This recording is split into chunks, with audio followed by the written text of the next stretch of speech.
The crowd in the prayer meeting thinned out till only the inspector remained. Her husband mutely played the role of grieving spouse. The inspector said, "There was no suicide note. It appears the psychiatric medication had adverse effects on your wife's bipolar symptoms. What do you think so, Mr. Oberoi?" "No, I wasn't bipolar, you moron. Check the reports. They were fudged. This man pushed me. I saw that black box months ago in the storeroom. You need to investigate," she yelled. The inspector continued, "So, Mr. Oberoi, I will need to check if there was any abatement to suicide." She heard the wad of notes plonk on the table. Her husband finally spoke. "My wife was sick. She jumped to her death. There is nothing more to say." The inspector, after a poignant pause, smiled and stood up pocketing the money. He said, "So, Mr. Oberoi, we really don't know what happened, do we?" As he walked out, hot tears scalded her cheeks as she saw her garlanded photo. She knew it would find its way soon to the black box in the storeroom, which had its two earlier wives. My name is Shweta and the story goes like this. Sharma auntie, who was a lupus patient, was lying dead in the corner of that gloomy room.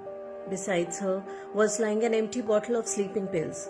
Everybody was skeptical. They didn't know what really happened. Did they? There was no suicide note either. Still, they all assumed it to be a suicide as she was under depression due to her disease. Sharma uncle was in a complete shock. He was sitting quietly. He single-handedly took care of his ailing wife. Not easy for a man to do that.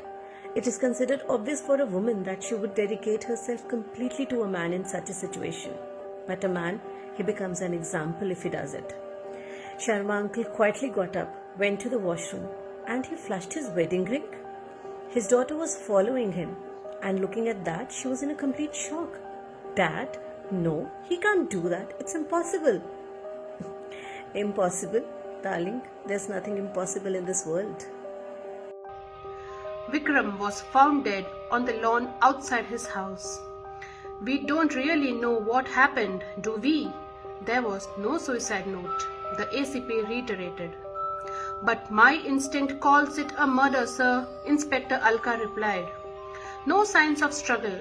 What could have possibly happened then? What could be the motive? An extramarital affair or a property dispute? All inquiries led to dead end. Alka noticed that Vikram's wife wasn't grieving. A little push and she confessed to the crime. "I was treated worse than an animal. I was raped and beaten. Still, I put up with him. But the day he lusted on our daughter, I could take it no more. Death was the least I could give him. I pushed him from the terrace." Alka declared it as a case of suicide and closed the case. Justice was served well, she thought.